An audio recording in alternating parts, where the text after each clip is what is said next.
This year, as always, we're very pleased that a number of organizations have approved our Outlook seminars for continuing education credit. I'd like to mention them in recognition and to let you all know that continuing education credits are available from these seminars. If I can, the organizations are the Montana Society of Certified Public Accountants, the Institute of Certified Management Accountants, the Society of American Foresters, the Montana Department of Education Teacher Professional Renewal Units Program, the Montana Board of Real Estate Appraisers, the Montana Board of Realty Regulation, the Montana Insurance Continuing Education Program, the Human Resource Certification Institute for various levels of professional human resource certification, and the Montana Board of Social Work Examiners and Professional Counselors have all approved these seminars for credit. Welcome if you're attending for credit. If you qualify and have not registered, we can still register you. And I want to remind you that some of these organizations require that you have the certificate in hand, so make sure if you're attending for credit that you've signed in, and we're aware of that, and you should be getting your credits, your certificate within 4 to 6 weeks, and if you don't, let us know and we'll make sure that you do get it. As we move further into our look at key industries in Montana, I want to say that we're, as always, extremely pleased to have the cooperation of our colleagues from within the Montana University system, and I'll introduce individuals as we move through our industry outlooks, but I would like to recognize now departments and institutions, and specifically I'd like to recognize the Department of Agricultural Economics and Economics, as well as the Montana State University Extension Center at Montana State University, and the Institute for Tourism and Recreation Research within the University of Montana's College of Forestry and Conservation. Excuse me. As you will see, they bring to us information that we simply don't have in-house, and again add greatly to the value of our seminars. So continuing our look at major industries in Montana, we turn to one which is important to Montana and certainly which is impacted, fortunately positively, by the decline in energy prices, and that is travel and tourism. And to present the outlook for travel and tourism in Montana, we have with us the Director of Economic Analysis in the Institute for Tourism and Recreation Research in the College of Forestry and Conservation here at the University of Montana. Would you please welcome Kara Grau.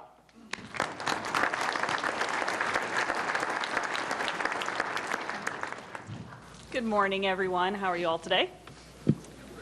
Just a quick note before I get started. There's small images across the top and bottom of the slide here. Those are images that are on welcome signs around the state. You can see them along the entrances to the highway, so we kind of wanted to, or the entrances along the highway to the state, I should say. We just wanted to highlight those because they're nice to look at, and hopefully some of you may have seen them around the state. If not, hopefully you'll get a chance to see them in your future travels. So now on to tourism and recreation trends and outlook. Probably should do the clicker.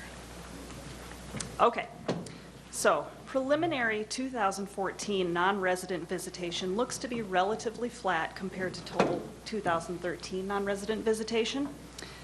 Our data shows that in 2014, the number of travel groups to the state increased, although the number of people within each group actually decreased slightly.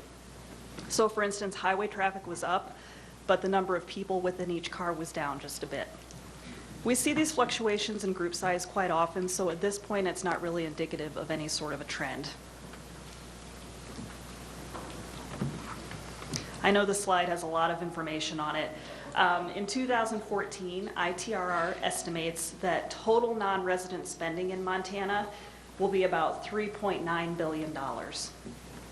So this slide, based on the 2012-2013 two-year average, shows the counties in Montana which received $20 million or more in non-resident spending.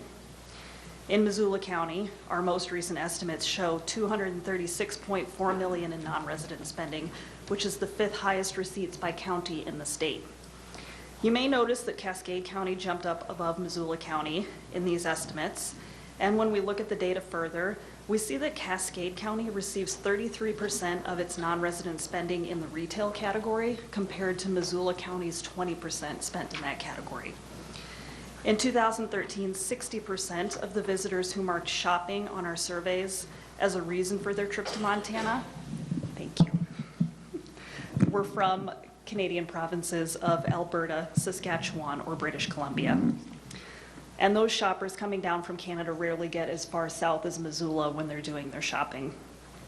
In fact, looking at the figures for Missoula County, 29% of all non-resident dollars are spent on fuel, 20% on restaurant and bar purchases, 20% on retail spending, and 14% on hotel and motel expenditures. In our annual ITRR Outlook survey, which we conduct each fall, we survey business owners around the state who are related to tourism industry and we ask them how 2014 was for their business in terms of the number of customers or visitors they had in comparison to 2013. As you can see, 68% of business owners said that they had experienced an increase in the number of visitors or customers at their business. And that's following the already excellent year of 2013, in which 60% had reported an increase in business. And additionally, as you can see, only 10% of the business owners we surveyed had a decrease in visitation, which is actually one of the lowest responses we've ever seen to this question over the years. 2014 was truly a banner year for both of the national parks in Montana and the ski areas in the state. Visitation to Yellowstone National Park was up 10.2% over 2013, making it the second highest year for the park ever, with over 3.5 million recreation visits during the year. That's just slightly less than 2010, which was the park's all-time highest visitation year, in which there were 3.6 million recorded visits. I would like to note, because you may see that there's a dip there in 2013 for Yellowstone National Park, the park updated their visitor counting procedures that year, and they reduced the number of people per car in their visitation estimation model. So this likely contributed to this noticeable dip in the park's visitation trend that year. Prior to this adjustment in 2013, the last time they'd made an adjustment to those visitor counting procedures was in 1995. Looking at the red line, which represents Glacier National Park, visitation was up 6.7% over 2013 to over 2.3 million recreation visits, which is in fact the highest visitation the park has ever seen. Interestingly, the second highest visitation year in Glacier was back in 1983, when they had 2.2 million recreation visits recorded. Now looking at the lower graph for the Montana ski area visits, skier visits hit their all-time high this past year, reaching over 1.5 million visits to Montana ski areas. You may recall it was a very good and long snow year, and February was especially moist, and the skiers loved it, as you can tell by the graph. In 2014, all airports had an increase in deboardings compared to 2013, with the exception of Helena, which had just a very minor decrease in the number of deboardings recorded. Bozeman has kept the top spot with an increase of 7.7% over 2013, and they've been surpassing Billings now for the past 2 years. 48% of Missoula's non-resident airline travelers during 2013 were in the state to visit friends or relatives, while 22% of them were here on vacation and 20% were here for some sort of business purposes. The travel industry in many places is quite seasonal, as you all are aware. It certainly fluctuates throughout the year here in Montana. So switching over now to comparisons between quarters, we can see that there are differences in non-resident spending depending on the quarter that we choose to look at. Interestingly, the two more wintry quarters, quarters 1 and 4, show higher daily expenditures per group than the warmer quarters of quarters 2 and 3. This may be related to fewer people camping during those colder months, and therefore lower spending on accommodations overall. And certainly, more people could be shopping in the fourth quarter. We definitely see an increase in the retail spending leading up to the holidays. However, keeping the number of visitors per quarter in mind, quarter three always brings in the majority of non-resident spending throughout the year. In fact, 49% of the year's non-resident spending occurs in quarter three. This past summer, non-residents spent about $1.9 billion in the state. As for the other quarters, preliminary estimates for total spending in 2014 show over $430 million spent in quarter one, which represents about 11% of total spending for the year. Quarter two accounts for 23% of the year's total, with over $900 million spent by non-resident travelers. And we estimate that quarter four will have made up about 17% of that $3.9 billion total, totaling about $680 million in fourth quarter. We'll take a quick look at the primary purpose of non-residents' trips to Montana by quarter on this slide. The blue bar that you can see on the slide represents vacationers as a percent of total of all non-resident visitors to the state. Quarters 2 and 3 have the highest proportion of vacationers at 34% and 50% respectively. What you'll see, however, is that passing through the state is the most common reason for being in Montana in quarters 1 and 4, and the second most common in quarters 2 and 3. We're a big state. We're simply in the way for a lot of travelers. Because of our size, a lot of travelers who are simply passing through Montana end up spending a significant amount of time here. The average length of stay for those passing through in 2013 was just over one night, which clearly means that those travelers have to spend a night somewhere. Granted, some of them just pull over or sleep in parking lots, but we certainly do see a benefit from those who are spending nights in some sort of accommodation. They obviously have to eat somewhere, so we get a benefit from those pass-through travelers in terms of money spent on restaurant and bar, and certainly on fuel. On the ITRR surveys, we ask our vacationer respondents to check on a list all of the attractions that brought them to Montana, and then to narrow it down to the primary attraction that brought them here. As you can see by this slide, only mountains and forests appear as one of the top 4 primary attractions in each of the 4 quarters. Open space and uncrowded area is in the top 4 in 3 of the quarters. But what's interesting is the difference in the number 1 attraction to Montana for vacationers in each of the quarters in 2014. Quarter 1, not surprisingly, skiing and snowboarding. Quarter 2, Yellowstone National Park. Quarter 3, Glacier National Park. And then based on 2013 data for quarter 4, family and friends was the primary attraction to the state. So the outlook for travel in the US in 2015 is promising. Household spending should be up as the employment rate decreases. Household debt is expected to be down, resulting in more discretionary spending. We'll be seeing a stronger US dollar and an increased intention to travel. So finally, based on these national projections that could have an impact on potential visitors to Montana, for 2015, ITRR forecasts the non-resident visitation will be up about 2% over 2014. Non-resident spending will be up between about 2% and 5%, and the economic impact of this spending in Montana should be greater than $5 billion in 2015. So in closing, I would encourage you to visit our website if you haven't done that in the past. You can access our interactive data, where you can find both non-resident travel data and data related to various travel trends in the state. And also, if you haven't picked up a copy of our recently published biennial review of the travel industry in Montana, which I have right here, you can find a couple stacks of these on the tables outside near the registration tables. So I would encourage you to pick one of these up. It's got a lot of information in it. You can also access this on our website as well. So with that, are there any questions? Questions for Kara? Comment? A lot going on in travel and tourism. Questions?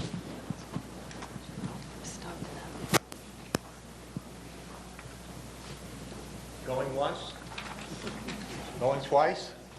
Must be a question for Kara.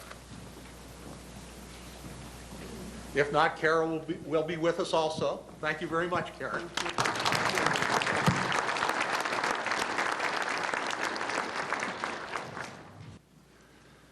We turn now to another major industry in the state of Montana, and that is agriculture. And to deal with agriculture in Montana, we have a professor and an extension specialist in the Department of Agricultural Economics and Economics at Montana State University. Would you please welcome George Haynes?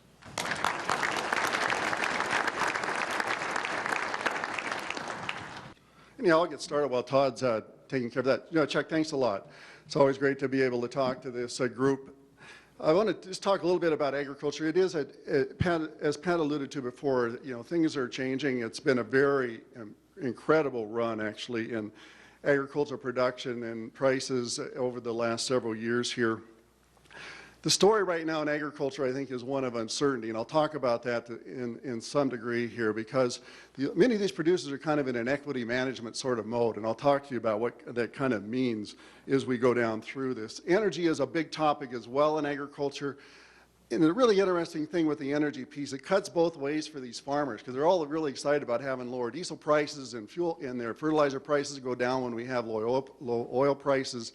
But on the other hand, when you get in times like this, we're worried about what's going to happen to ethanol production.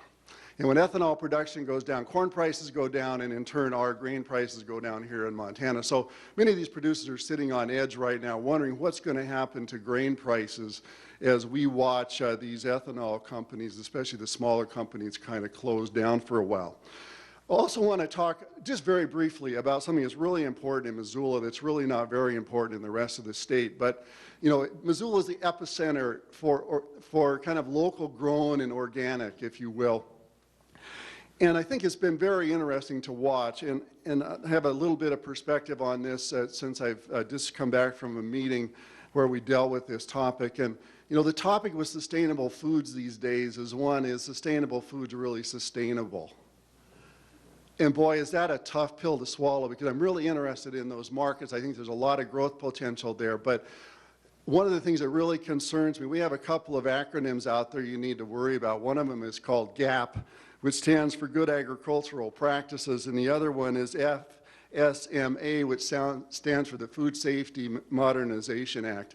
Both of those are making it really tough for small producers.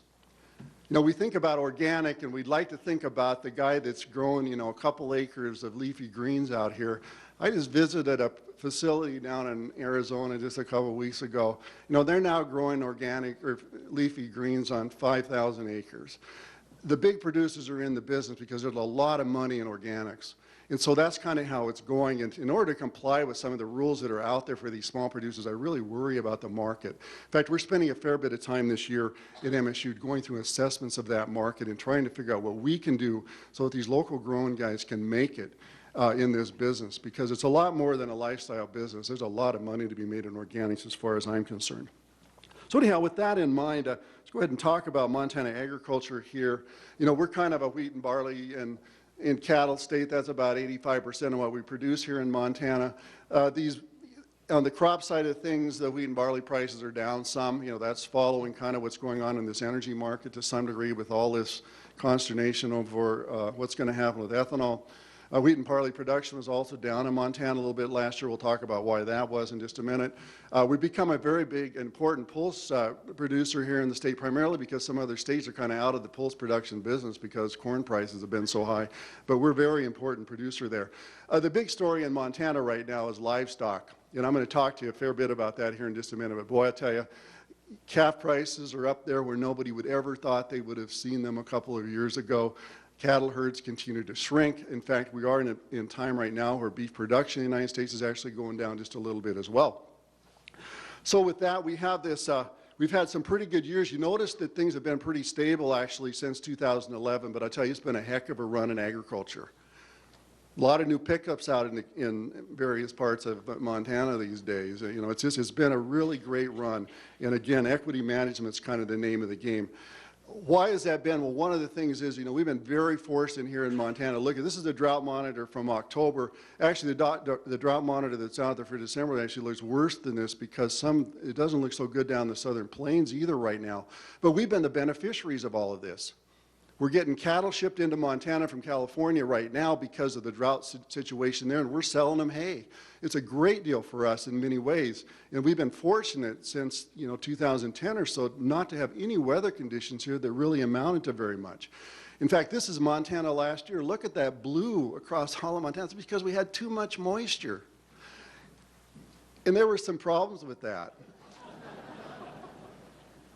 Some of those places had 7 to 9 inches of rain. In fact, some of the damage that happened to our wheat crop and our barley crop here in Montana actually propped up the price of malt barley in the state of Montana so much that it drove the national price up by about 35 cents in what happened to Idaho and Montana just because of these rainstorms that came through here. But some really damaging things for producers up in the north central part of the state. Some guys thought they were going to get $6.50 for their grain that are selling it to feedlots for a couple dollars. I mean, it's been a really disaster for many of those guys.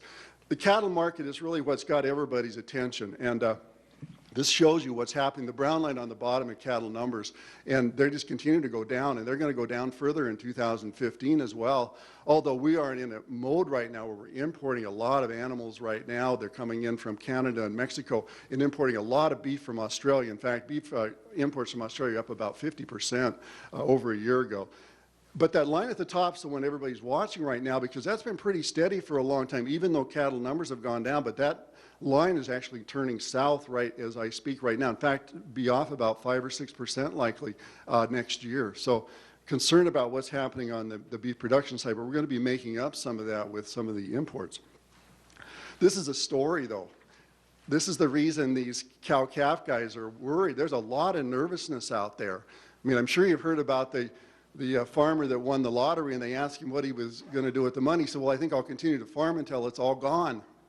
And that's a little bit the place where these guys are at right now. Look at those price spikes. One in 1951 in the Korean War, one in 1973 when they had the big grain deal with the Russians and there was a food security issue then. Another one in 1979 because we had a really downturn in cattle numbers. And then we're out here in 2014. We're going to break those records. These are all in real terms, inflation-adjusted terms. But boy, look at how fast those markets turned. This market started to turn a little bit in November, and man, these cow-calf guys were very nervous here in Montana because over 2 or 3 years, these markets go and they actually will hit historical lows when they turn down. And that's what everybody's looking at right now is how fast are these markets going to turn? Because I think we're at a time when they're likely to see some turning in these markets and they're going to turn south, but we're going to be very anxious. We're very anxious in watching this movement. Prices tend to look very good, actually, in going into next year. With these over $2 prices, these have actually come down just a little bit from December when I put these in. They're down about 20 cents or so off of those. But most cow-calf people are pretty comfortable with these. In fact, some people are already starting to hedge into the market now for their calves that will go on the market next November. So in general, things look pretty good in this market as we're looking downstream here with relatively high prices. So what are they looking at? Well, we've been very fortunate. We haven't had any droughts, so we haven't paid those costs. We've had great grazing conditions here with all this moisture. There's this grass just about everywhere. Labor is a huge issue. In fact, if you know anybody who wants a job, there's all kinds of jobs working for farmers in the state because they can't hire anybody. Takes a lot of technical ability to work on a farm, especially if you're in the ranching business. You not only have to have a lot of technical skills, but you got to be careful around these animals that can hurt you. On the demand side, on the alternative production side of this, the crop side of it's been very profitable. So a lot of people have kind of gotten out of the livestock business at some of the downturn. Crop insurance has become a very big deal. In fact, I'm just talked to 3,000 farmers over the last couple months about the farm program. Those farm programs have become so good anymore that people are saying, why am I raising cattle to hedge my risk for risk management purposes? I don't need to do that anymore. And of course, we have this aging group of people that are out there on these ranches, but that's something that's gone on for a long time. It's not really an issue that hasn't been there, probably over the last 30 years or so.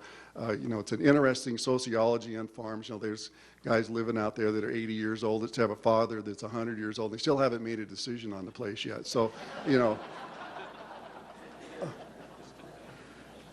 So on the demand side of it, the domestic demand looks like it's pretty strong. In fact, some of the studies out there with beef demand are really quite amazing.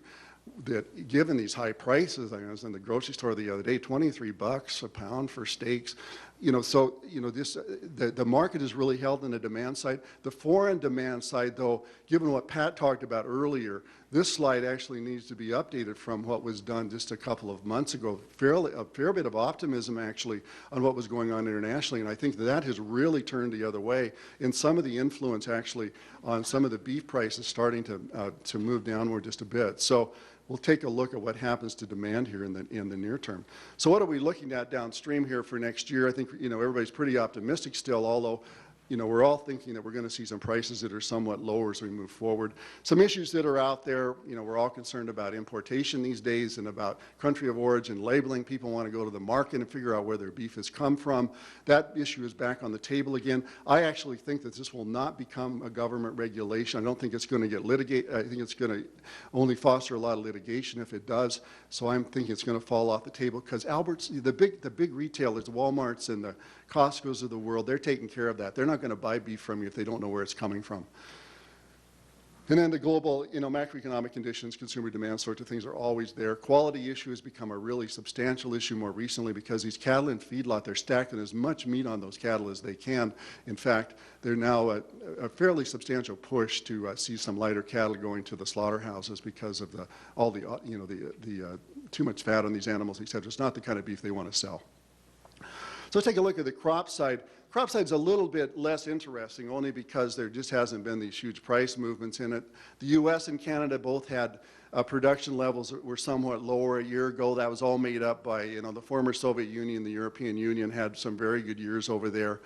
So not as much volatility actually in this market as we've seen in the past. Montana grain production remained relatively stable. This is just a production sort of graph. You look, the red is the spring wheat, the blue is the winter wheat, and barley. It all looks very similar over the last few years, although a little bit of an uptick in what's going on to spring wheat these days. And primarily because we have a lot of interest in our high-protein spring wheats, especially by the Asians. We have 3 huge shuttle loaders that are out here, new shuttle loaders that are out here in eastern Montana. They want to buy that grain, and primarily the Japanese were in that market because they want to make sure that they could buy grain from us if, in fact, the Chinese market became a lot more interesting to us. So a lot of interest in our high-quality spring wheat. Grain prices have all gone down a little bit this year, and you always talk about corn at these meetings. When corn prices go down, grain prices go down. Our grain prices are down by about around 14 or 15%. Corn prices, of course, are off by about 40%. So there's a lot of difference in the magnitude, but our grain prices followed those prices downward. These grain prices actually look pretty good, although these prices go back to December. They're off about 80 cents on these prices right now. But again, from a historical average, we're approaching the point where we're going to dip below kind of historical averages here pretty soon. I think we'll make it in the next couple of months, actually, given the way these markets are moving. So to say that we're going to be above historical averages in grain prices, I think is a figment of our imagination, at least for the moment. And the thing about grain markets, so they can turn on a dime. All we have to have is a storm in the southern hemisphere, or some major event that happens here, a drought, for example, and all of a sudden we can be back into very high grain prices. But in general, people are pretty happy with prices that look like they're over $6, and corn prices that are hovering around that, $4 sort of mark or so. Those producers make it because corn in particular, production levels have gone up so much. In fact, I sat down with the guy from Illinois the other day. He's updating his yields for the new farm program. His yields over the last few years have gone up by 50 bushel to the acre. Just amazing sorts of stories in those markets. That's the reason they can make it on these lower prices. Montana hay production, really no story to talk about there. It's remained relatively stable. We kind of go through these little bit of cycles with hay. The market has changed really substantially, though. A year ago, I was telling you a lot of this hay was getting marketed to Asia and to the United Arab Emirates. Those are huge hay markets for us right now. A lot of this hay is just staying domestically. A lot of it's being shipped out to California, in particular, to handle their dairies that are there. So a little bit of change in the way that product is being marketed, but really very good prices of hay. Anything above $100 a ton is very good. And this is just an average price, high quality alfalfa hay that these guys are buying, still over $200 a ton. Pulse production's been an interesting story here. Now it's about 10% of the acres that we put in wheat in Montana. This has been a rotational issue for farmers because they can plant pulse crops and get a little bit of nitrogen fixation in the soil. And so it's we've just seen this increase very rapidly from about 100,000 acres 10 years ago to over 500,000 acres now, and really very optimistic about further growth in that. In fact, I had a meeting in Great Falls recently where they had almost as many people at their pulse production meeting as they did for their grain growers meeting. So it was very, very interesting in that way. These pulse prices haven't really been overly favorable. They've been relatively high. The bean prices have been the highest, and these dry edible pea prices have kind of hung in. The dry edible peas are really the issue in Montana. As much as we talk about all the other products that are produced out there, really dry edible peas are the ones that are increasing the most, and we'll continue to see that, I think, as people adapt these into their rotations. That story will hold fine as long as we have moisture in the state. Once we see this moisture situation change, and we've been very fortunate here since 2004, we may see a change in attitude about doing some of this continuous cropping, which takes more moisture. So what do we think about crop production in the state? From a yield standpoint, it's been very strong. In fact, it's been pretty interesting. We've been looking at whether people would have been paid on the farm programs that are out there for them from 2004 to 2014, and it turns out that in one of the programs, it's a yield-based program, they wouldn't have got a nickel out of it in Montana. And that's because we've had such really great production years, over 10 years now, which is really quite remarkable. Pulse production, as I said before, continues to grow, and then prices are, moving. I don't know if inching up is the right word for it anymore, but there's certainly a lot of movement in these grain prices at the moment. And global production is something where everybody has their eyes on because there's so much agricultural production in other parts of the world, and especially, you take Russia and the Central Asian area. I mean, they look just like Montana, and they can grow everything we grow here. So a lot of additional production potential there that we're starting to see some action over in those markets. So with that, that's kind of the end of the story in terms of agriculture in Montana, and I just will reiterate what I said at the outset. It's really a time of equity management here for many of these producers, come off some very good years. Energy is really on our mind, and not only can we save a little bit on the cost side, but we're really worried about what's going to happen on the ethanol side of this with corn prices. And then lastly, with this organic thing that's here in Missoula, I'm just very excited about the potential in organics. I just want to make sure that the guys that are diving into those markets are going to be able to make a nickel at it. And I'm worried about some of the regulations that are in place that these people have to comply with if they want to sell in these local markets. So with that, I'd be happy to take any questions. Questions for George? Comment? Yes.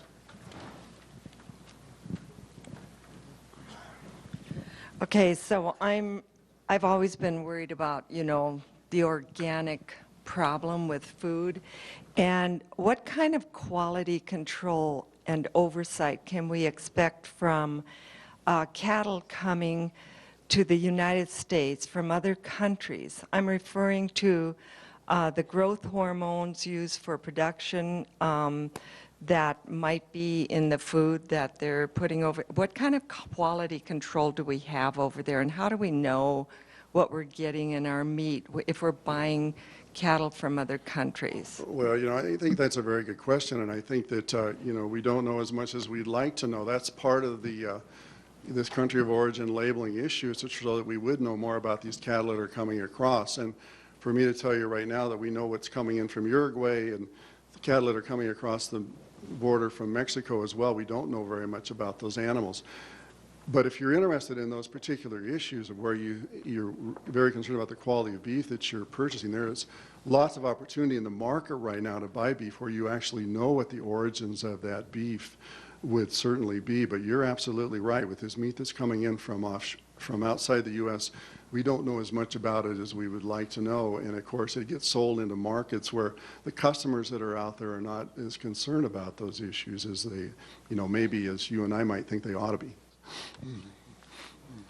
Could you comment on genetically modified seeds and how scientifically proven it is one way or the other? Well, I can't talk about the science very much with you. I can talk a little bit about the economics of it with you, though. It's just, corn has been the big issue. We have a little bit of it here in Montana with alfalfa. We don't have any genetically modified wheat that's here. It's kept a lot of these corn producers in business. And it's just because these yields have gone up so dramatically in the Midwest to have 200 bushel or 220 bushel an acre corn crop is not unusual. To talk about the other side of the GMO piece, there's a lot of money being made by people that are producing non-GMO crops. In fact, that's where I think a lot of money is being made in the corn market in the Midwest. There are some producers there that are doing that. And where's that grain being sold? Not here in the United States. It's all getting shipped to Europe. But there's a huge premium on that. And even with our organic people here, I was talking to a guy up in Shelby the other day. I said, well, I always figure organic prices are like 2 times whatever the market price is for wheat. He said, no, why don't you make that 3 times whatever the market price is for wheat? So there's a lot of money to be made there.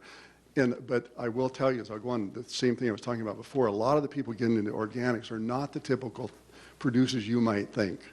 There's going to be a lot of interest in the large farming operations, here and elsewhere in the organic market, because there's a lot of money to be made there. Anything else for George? If not, thank you, George.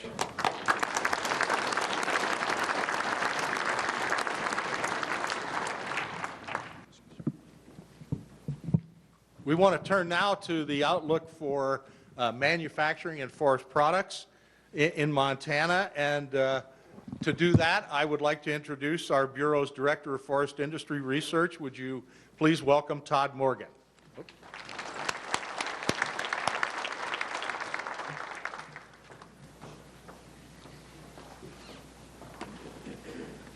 Great, thank you, Chuck. Thank you all for sticking around. I'm going to talk a little bit about manufacturing in a couple different ways. I'm going to try and touch on the energy theme as well. I want to jump in here with some good news straight off the bat. In Montana, in our manufacturing sector, we've seen an increase in employment pretty steadily, about 4% increase in employment per year since about 2011, coming out of the recession.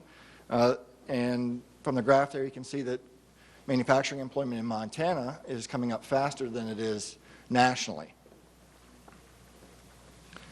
Now, in Montana, we have about 23,500 manufacturing employees as of the end of 2014.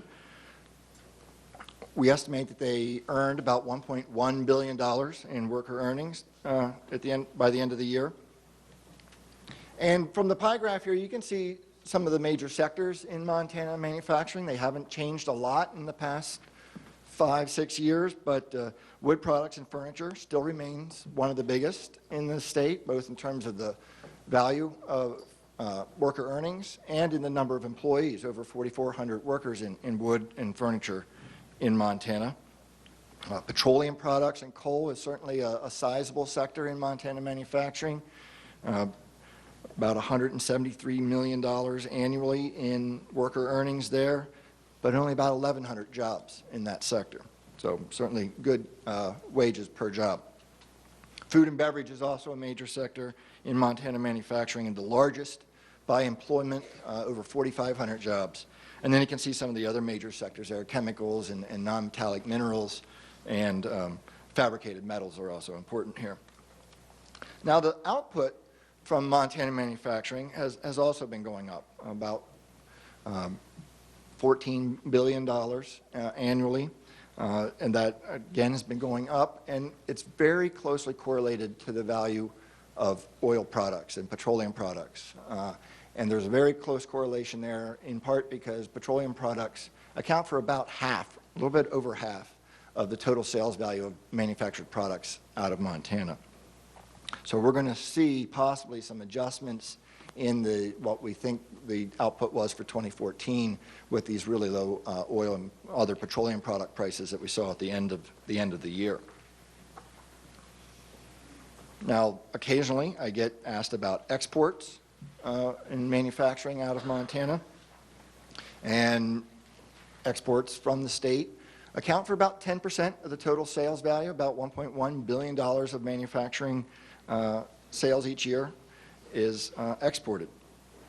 And it's been declining a little bit over the past 2-3 years, and again, I think we're going to see a little bit more of a decline with the decline in oil and petroleum prices.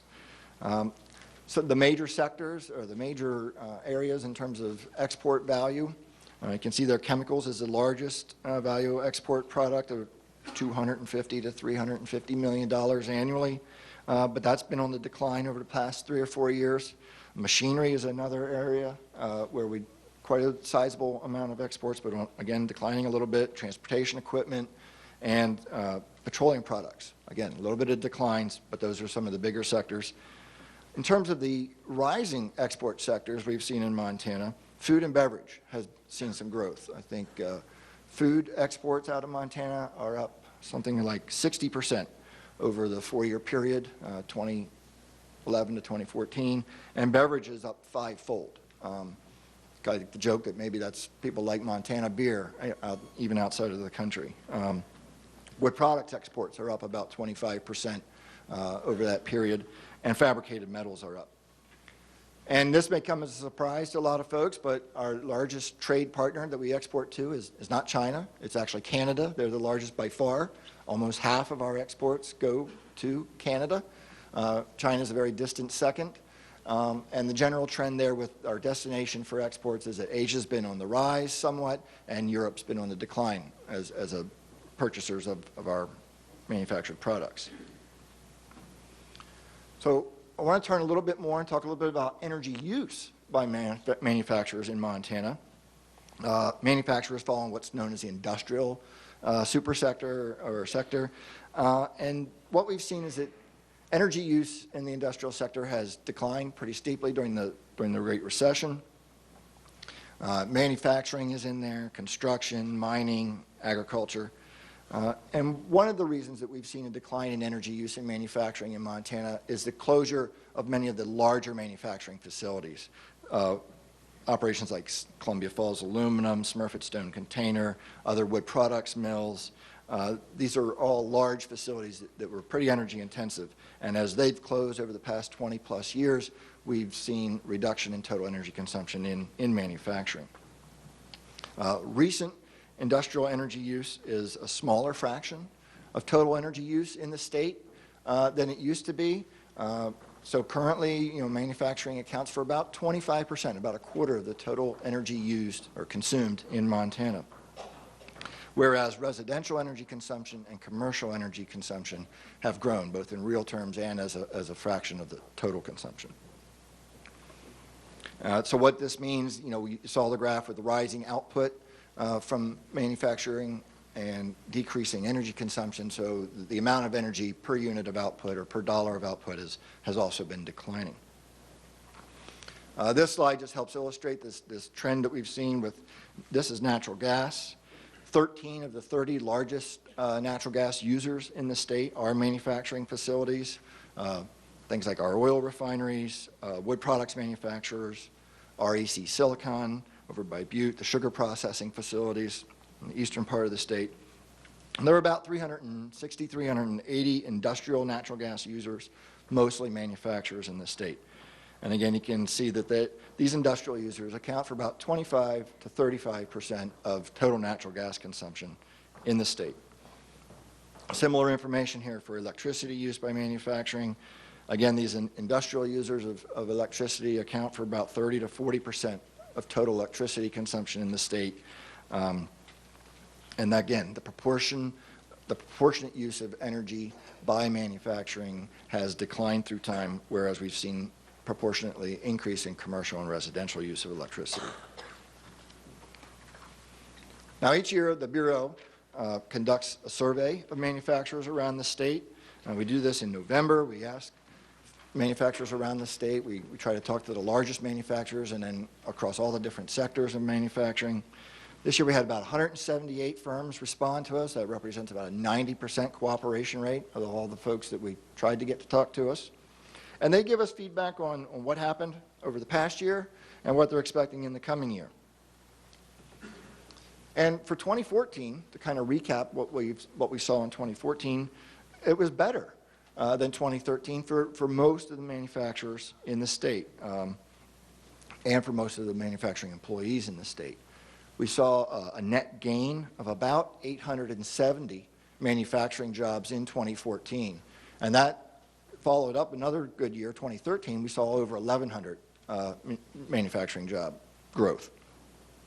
So, talking to individual manufacturers, over a third of them said they saw an increase in their employment, and about 19, almost 20% of them said they saw a decline in their number of employees.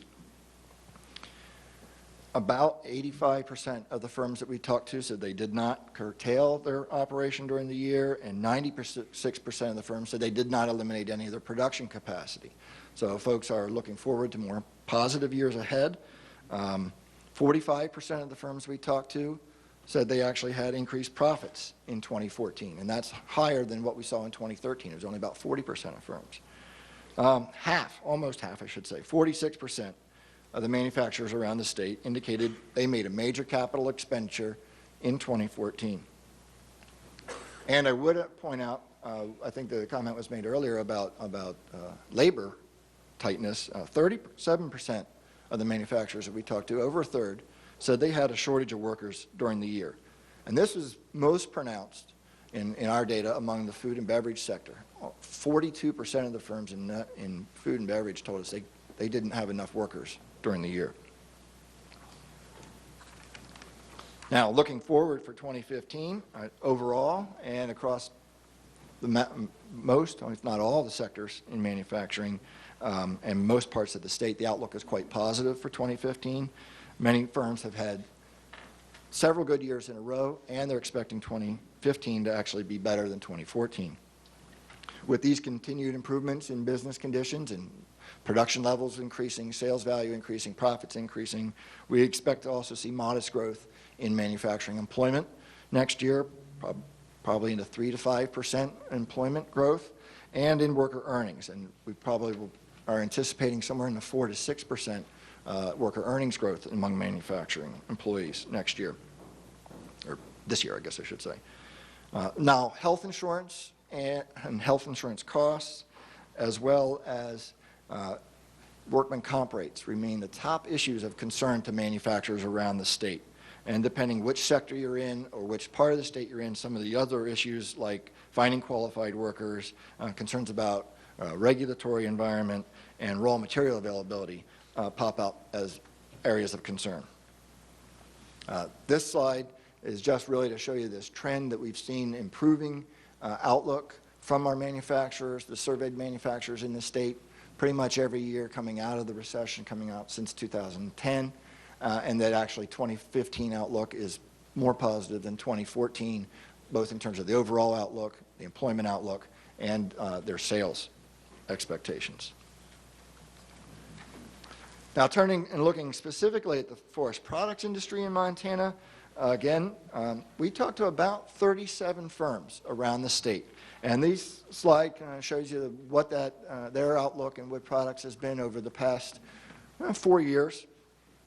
And generally, it's been improving. And what we see for 2015 is a slight change from last year.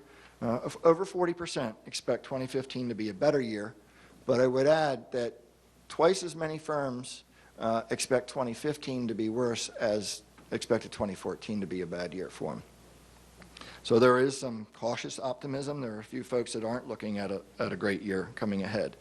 About a quarter of the wood products firms that we surveyed said they do expect to make major capital expenditures during 2015. And actually 38% of them did make a major capital expenditure last year, which I think is a good indicator that folks are anticipating improvements in the wood products markets, and they're trying to prepare for those. Half of the firms we talked to expect their production and gross sales to increase, and over 40% of them do expect their profits to increase in 2015. So the forecast for forest products around the state, we'll start at the national picture, is that U.S. home building is still anticipated to improve in 2015. We should see new home construction increasing somewhat. We're going from about 1 million starts we saw in 2014, probably into the 1.1, maybe 1.2 million new home starts for 2015. We're getting closer. We're working our way back to that, long-term average of 1.4, 1.5 million new home starts, but we're still maybe 3 years out from that is the anticipation I've seen in projections. Repair and remodeling markets are pretty strong. They've been carrying a lot of the weight, as has the multifamily construction. On the other side, on the supply side, Canadian lumber imports, we could start to see those decrease somewhat, maybe not in 2015, but over the next 3 to 5 years, we certainly expect to see declines in the amount of amount of lumber coming from Canada. Has a lot to do with their mountain pine beetle infestation that they've had and just the reduction in timber supply there because of the mountain pine beetle. Current imports from Canada are about half of what they were in the 1990s, early 2000s, and that has a lot to do with what happened in U.S. housing in terms of new home construction bust. So here in Montana, we should see output levels increase, production, sales should be going up, which should translate into a few more jobs in Montana mills and better pay for our mill workers. But here in Montana, timber availability is the key issue that impacts the wood products industry. It's constraining Montana's wood products industry ability to respond to the stronger markets, housing and wood products, because you simply can't make lumber without logs. It's a necessity.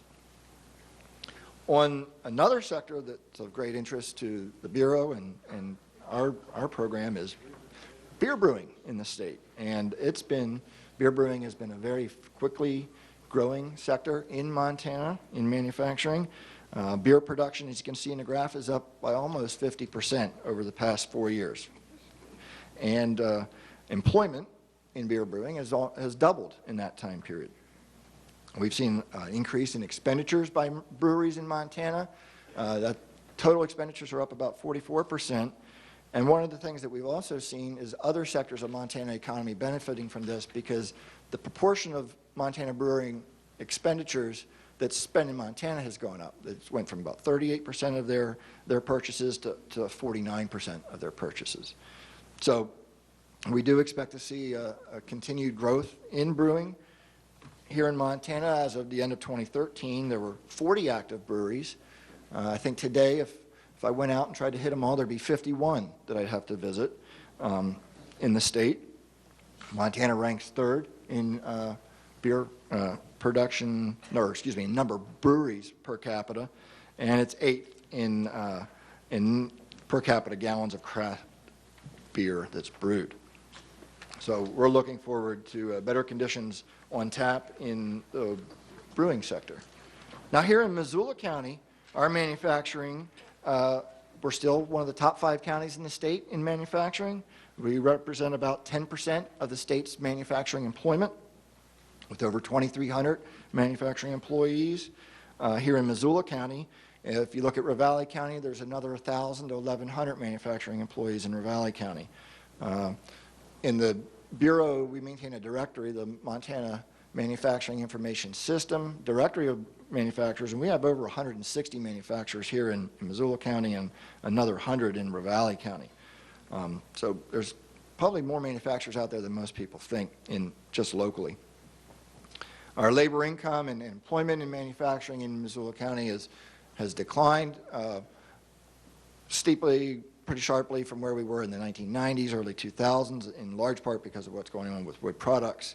But we have seen some growth here in the past few years. Wood products and furniture is still one of the major manufacturing sectors in the county.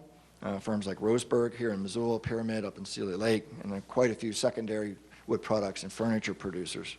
Other durable goods, another big chunk of what we see here, and food and beverage is also quite important manufacturing sector here. And then we have other sectors that are growing, like chemicals and some non-durable goods. So what is the outlook for manufacturers in Missoula area? Our outlook is pretty much on par with the statewide outlook. It's a tiny bit better than last year. We see a little bit over half of the manufacturers in the county are expecting 2015 to be better than last year.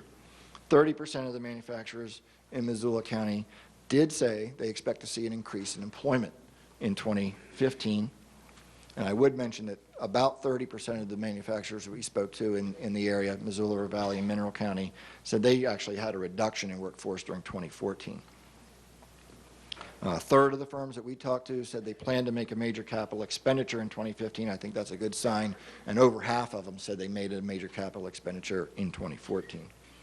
Finding qualified workers is an issue for many of the manufacturing firms in the county, and roughly a quarter of the firms that we spoke to in Missoula, Ravalli, and Mineral County said they had a worker shortage in 2014. Some other impacts related to energy development, we've mentioned several. There are firms in the area that contribute into the energy development field. Most of the manufacturers that we spoke to said they're not really impacted that much by what has happened there. A few of them indicated positive impacts because they do supply directly to the field, and about an equal number said what they actually saw was competition for labor as a result of the energy development. So there's some kind of trade-offs with what's going on in the energy development and how it affects manufacturing, even here in Missoula County. With that, take any questions, and thank you for your time.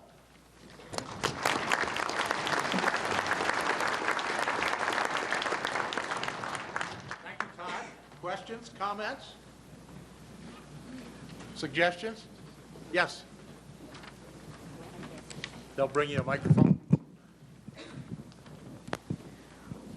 You know, the manufacturing industry here doesn't seem to have as many incentives, tax incentives or land buying offered by government to bring new industry in here. And I was just also wondering, are there any incentives or plans to get more lumber out there available so that we could have more logs, you might say?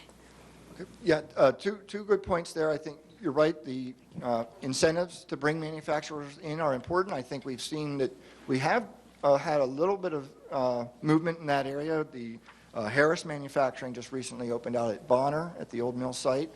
So I think that's in no small part due to some efforts to bring more manufacturing into the area. And in terms of the wood products industry, that's a really tough one. Wood supply is an issue, and the wood products firms that are here feel that, and other wood products firms that may look to, open new mills or relocate, they see that issue too. And so it remains a challenge for the wood products industry, both in terms of the existing firms and for growing. But I think in the secondary wood products is where we've seen more of the growth. That's the folks that use lumber or plywood as inputs to their operations to make furniture, cabinetry, other types of products. And so we've seen more on that secondary side than in the primary timber processing side. Other questions for Todd? Yes.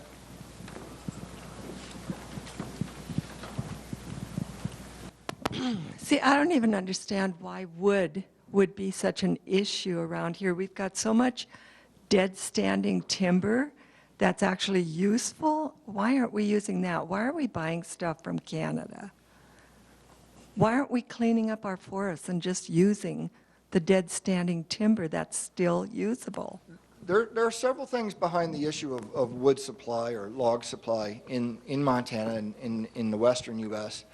A large portion of the timber that's standing in Montana and other western states is on federal land. And the rules and the laws that govern federal land management are different than they are for private lands. And it makes it a little bit more challenging, can make it a little bit more expensive, and it certainly limits federal agencies' ability to respond quickly to market signals the way a private landowner would. So that's part of what's going on. And Canada is quite a different creature. They have a lot of the land, a lot of timber is owned by the provinces, and their provinces are very aggressive at trying to market the wood and support their wood products industry. And so there's a lot of differences. Some are political, some are economic, that contribute to the wood supply issue. Not only your sector, but some of the other sectors said that there's a worker shortage, that companies said they had a shortage of workers. Is that because Montana doesn't have the workers skilled to do those jobs, or are the ones with worker shortage among the lowest paid jobs in the state and people can't live on them? That's a good question, and I think there's probably a little bit of both going on. There is a skills, I think there's somewhat of a skills shortage. I think the colleges and universities are working on trying to create more skilled workers in manufacturing and skills and things like CNC, drafting, high-tech, electronics, computer programming, all these things that contribute. That's part of it, and I think, you know, in general, manufacturing jobs pay better than the average wage in Montana. But that's not to say every manufacturing job pays better than average wage. So there's probably a mix of the type of jobs that are in demand and the skill sets of the workers that could fill those. We'd have time for one more question if there is one. If not, thank you, Todd.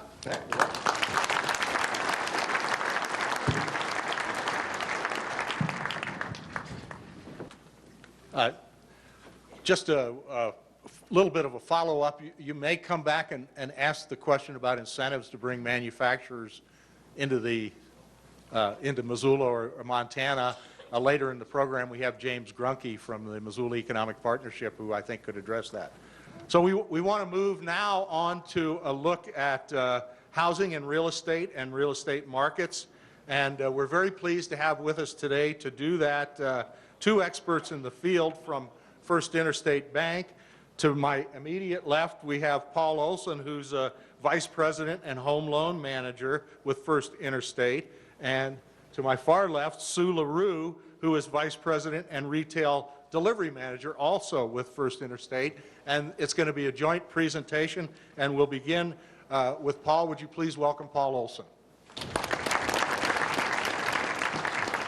Thank you very much. You know, and in case you get confused, this is a little confusing. There's two of us up here at the podium. But if you get confused between who is Paul and who is Sue, don't worry, we have name tags. So you should be taken care of. You know, it's really interesting. Sue and I, every day, we have the privilege and the honor to work with families and people to help them dream about their housing and really start planning for it to meet their housing needs. It's a really rewarding career, and it's a lot of fun. So I think this is really why Patrick asked us to share with you our observations about the housing market nationally and in the state of Montana. You know, so let me warn you right now, I think we are going to challenge a lot of your assumptions about the housing market, because in the last 5-6 years, it's kind of the theme of this whole presentation is change. The rules have really dramatically changed, and we'll try and explain some of those rules to you. But you know, let's talk about what the guiding principles around the housing outlook are. And they haven't changed. And I think that's really good for America. And I better not wave a flag here. But the home is still the most important financial asset of a person or a family, or let's just call them a household. That has not changed. That is a very, very important asset. So the other one is real estate. Real estate is a key driver in the economy, and up until 2008, it was a very important part for employment and generating wealth, and that has changed. And as we just heard, that's really not come back, and we're going to share the same news with you. So, you know, to challenge some of your beliefs, let me ask you a couple questions, and just think about this as Sue and I share with you our observations. So, why are we building half the number of homes as we did in 2006? And I guess I should change that. We're building about 2/3. We need to be building 1.5 million new homes every year, and we're stuck at 1 million. We've come back. So also, why haven't the next generation of home buyers started buying homes? Where are they? Where are the first-time home buyers? They're not around.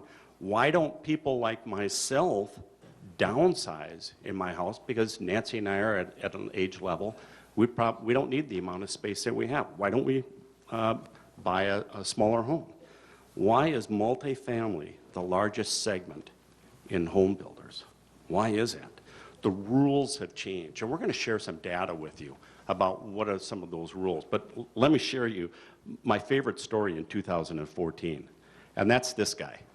I think everybody remembers Ben Bernanke. You know, he used to run the Federal Reserve. Personally, I think he did a fabulous job with our economy during the start of the Great Recession. But Ben, he lives in Washington, D.C., and he goes, wow, interest rates are really low, and I've been too busy to really refinance my house like everybody else. I want to go in and see my local bank and apply for a loan. He has a $718,000 loan, and he applied for it. You know, Ben just signed a book deal, and I know it was over 7 figures was his initial draw. So I'd say Ben has probably got a little bit of real positive cash flow right now. So he signs out his application, gives it to the bank, and guess what? Denied. You are not going to get refinanced, Ben. And so the question is, what? What are you talking about? Really easy. Ben has not been in the same job for the last 24 months. He hasn't. He's changed careers. You don't qualify. I'm not lying.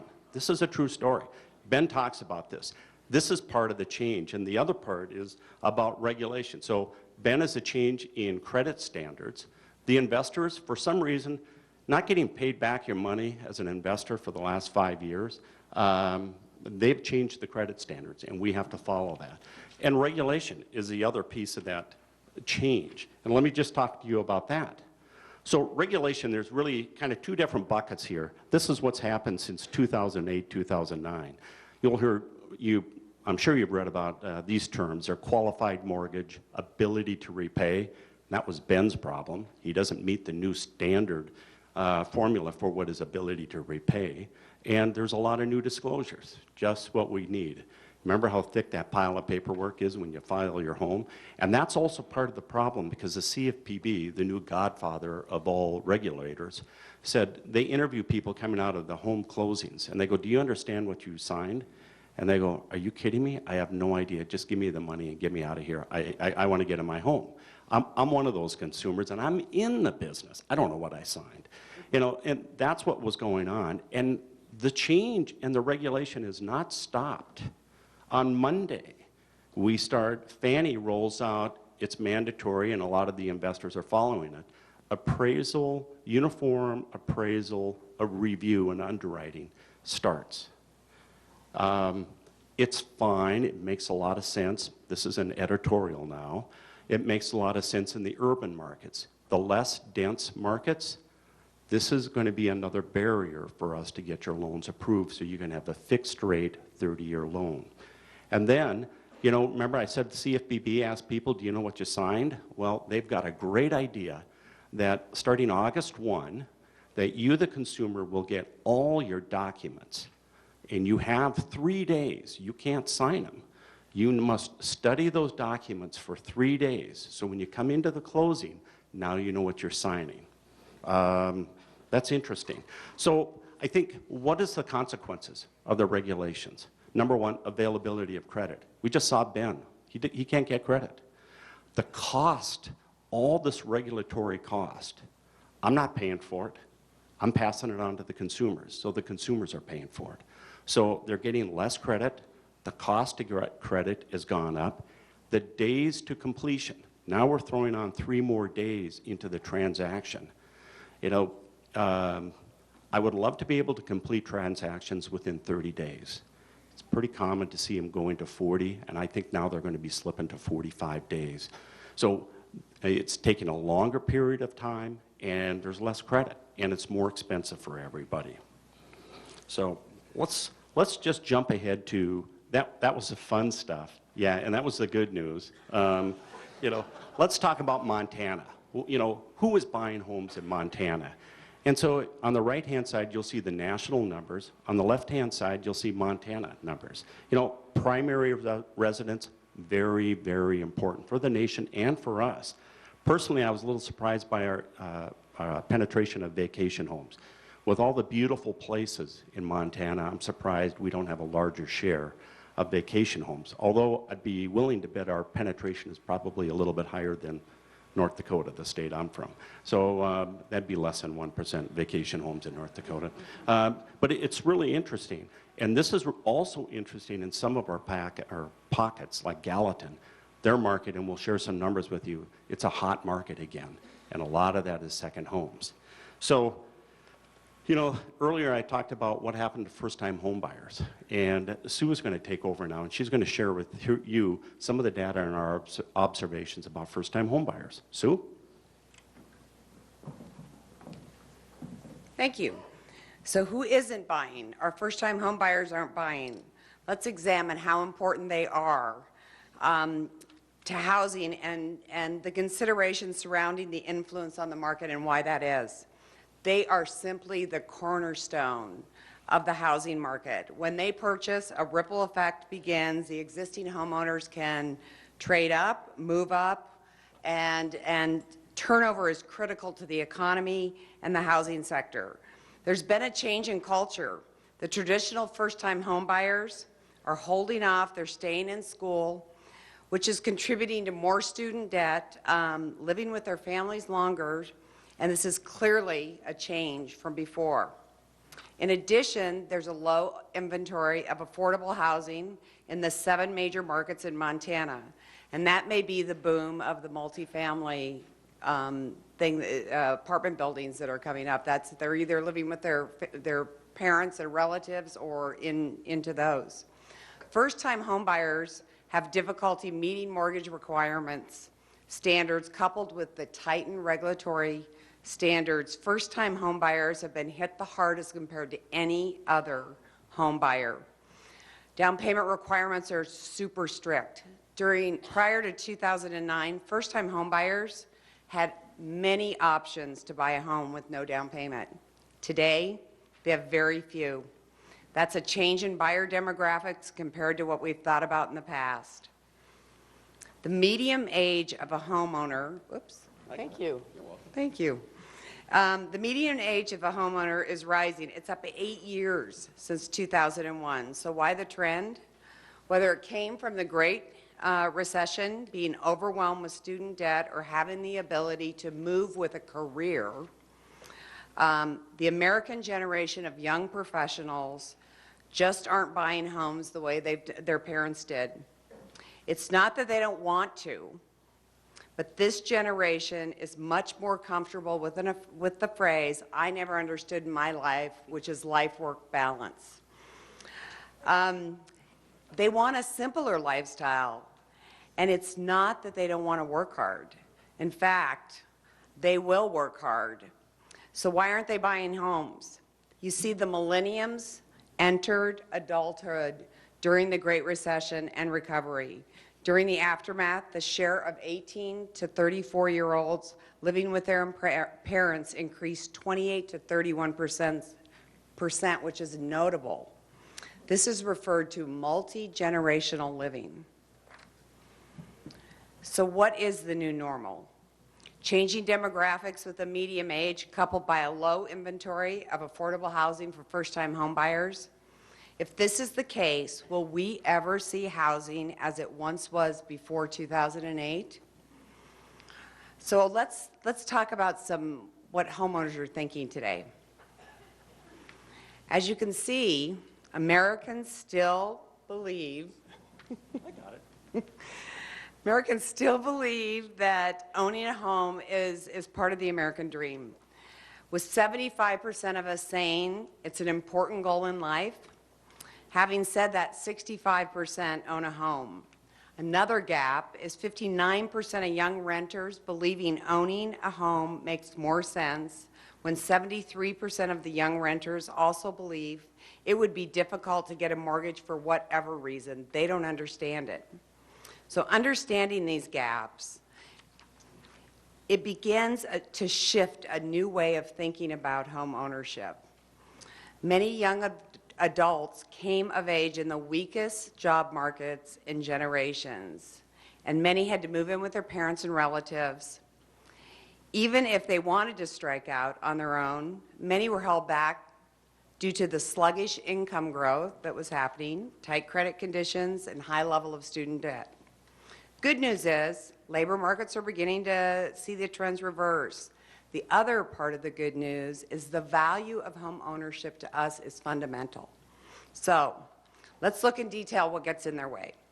It's pretty easy. It's saving for a down payment, it's credit card debt, it's car loan debt, it's student debt. In fact, student debt has increased the most because when they were not able to find a job, they went back and stayed in school.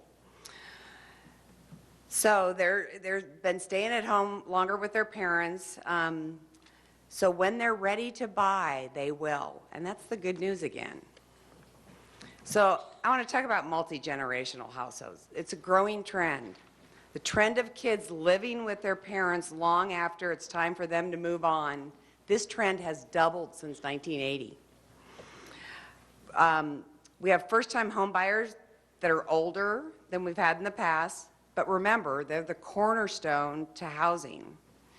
And don't forget, with new regulatory environments that keep buyers with large student loans feeling like they can't qualify. So again, we have the overall change in demographics. We have 5 generations that are working together for the first time in the workforce. But when it's time and they come back, the first-time home buyers, it'll be fun to watch.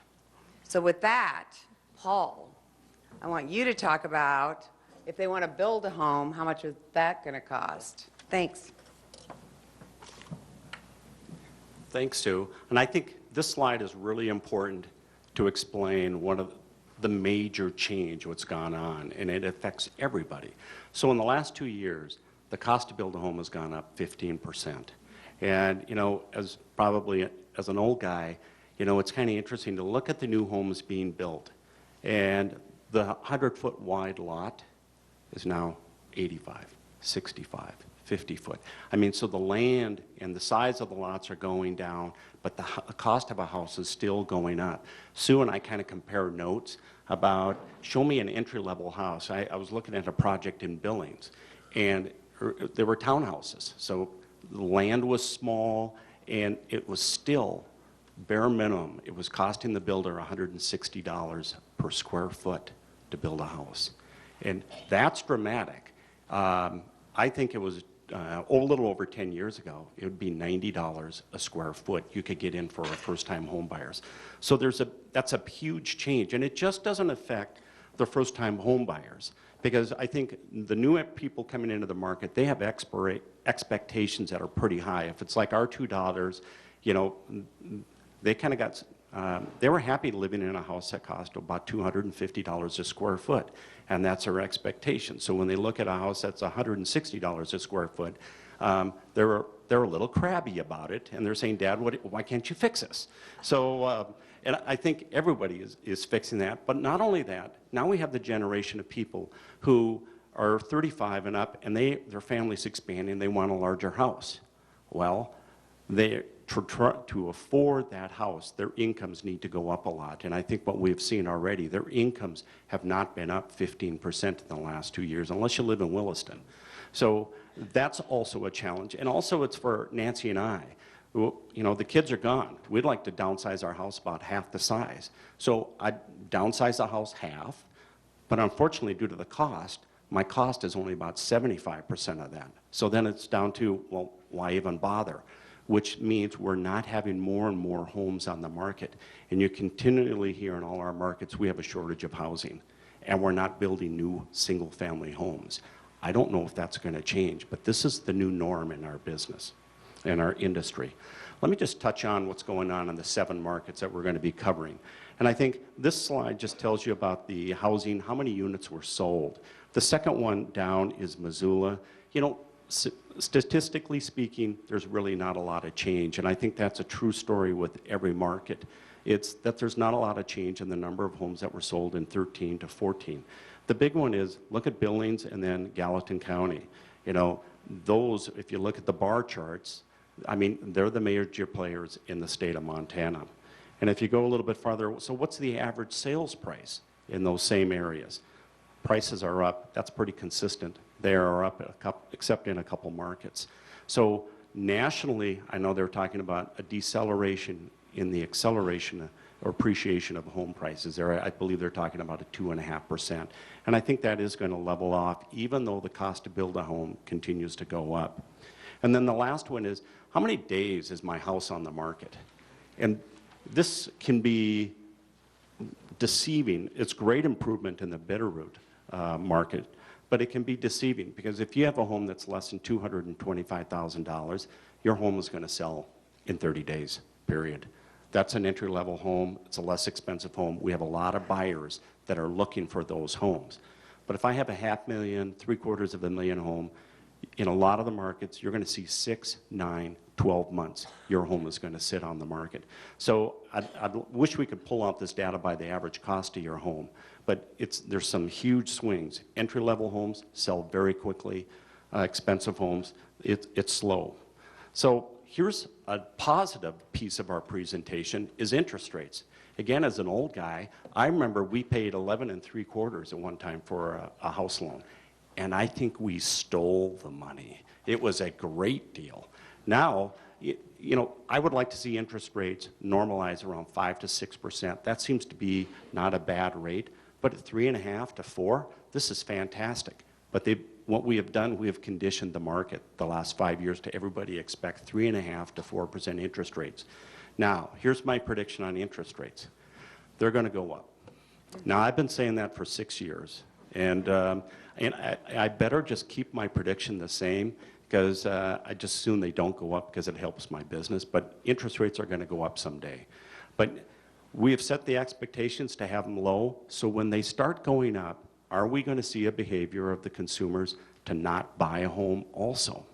So I'm concerned about that we've trained them to expect 4% interest rates. So let's just kind of wrap it up about the new norm in the business, other than the normal is change. Regulation is huge. It's adding cost, and it's delaying credit to people, and it is also delaying the whole process to get a loan approved. Changing demographics. You know, the first-time home buyers, they are going to break out and move out from my basement and go get their own house someday.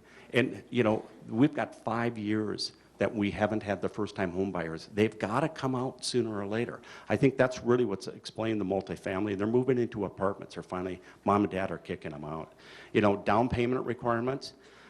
We've just seen the last few months, Fannie Mae's dropped, or FHA has dropped their requirement down to 3%. I would love to see more community involvement, state involvement, to help the down payments for first-time home buyers to get it down to 0. But that's a tough nugget to chew. Next one is credit approval standards.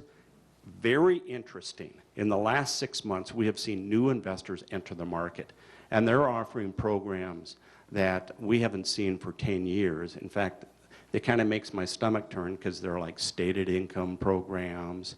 These were the programs that were abused by the industry, and we allowed people to buy way too many homes or too much home that they couldn't afford. So, but we are seeing investors enter back into the market. So I see that as a real positive, that we're going to have maybe less tight credit standards.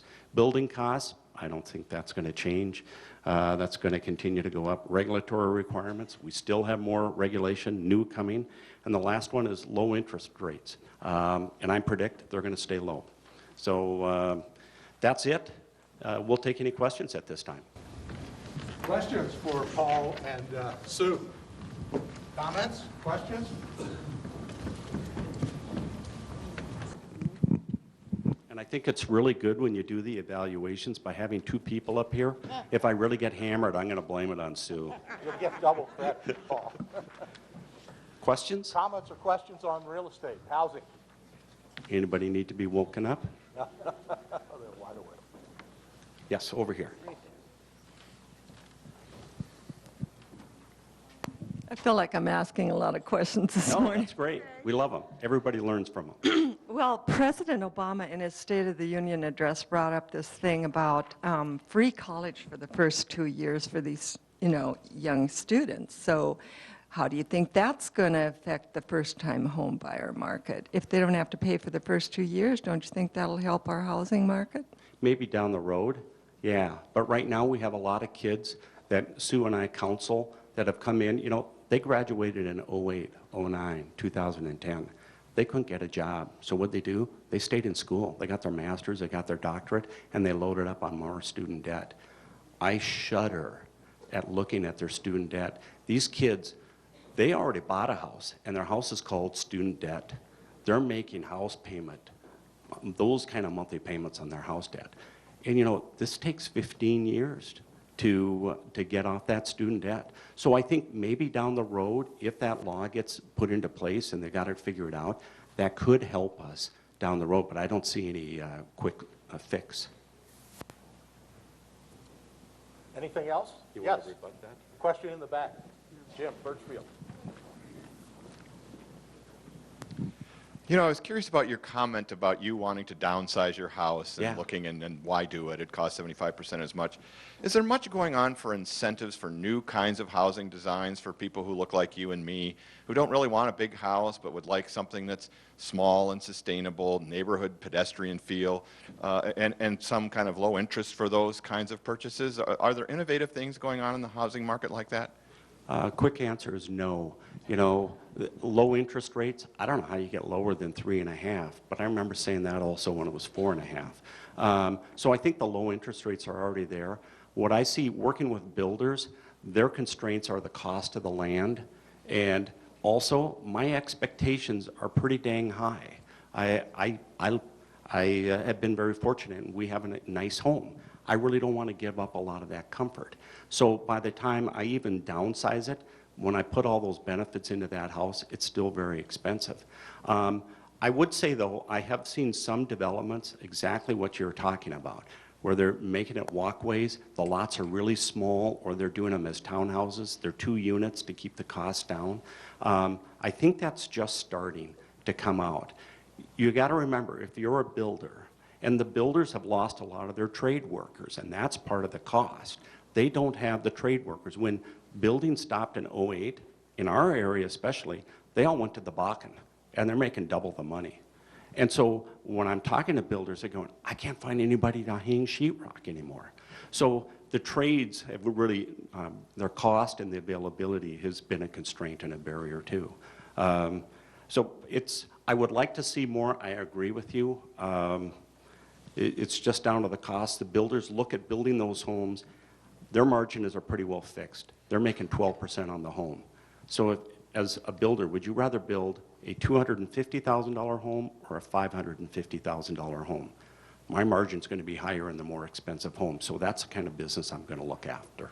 Okay, I'm going to add. I think that we will see some creative living for people that want to size down, simplify, are going on to this next stage of our life. And I think the demand will cause the builders to help people that want to do that out. You know, and also to add what Sue said, I am seeing more and more projects exactly the way you described, and builders looking and trying to be creative on how to provide that kind of housing for us, because they know once they get me out of my house, that'll start the domino effect too, which helps everybody. Okay, we have time for one more question or comment. Yes. Well, I hesitate to mention this, but I could build a small unit in my backyard and move into that. We call those ADUs in Missoula. But apparently there's a finance problem with that. Could you address the finance piece of that? The investors don't want those types of properties on their books. That's the problem. Why? Because they used to, it's kind of like condos too. I mean, they don't like condos because those are the kind of properties that gave them a lot of challenges when they were in the process of liquidating homes that had been foreclosed on. And they had the biggest losses with those type of structures. So condo financing, that was the biggest loss they had. And they are very shy of financing condos. Anything else to add, Sue? Okay. Demand. Yeah. I mean, I think demand will change it, so. Good. Well, thank you. Thank you. And Sue and Paul will also be with us for the rest of the program today.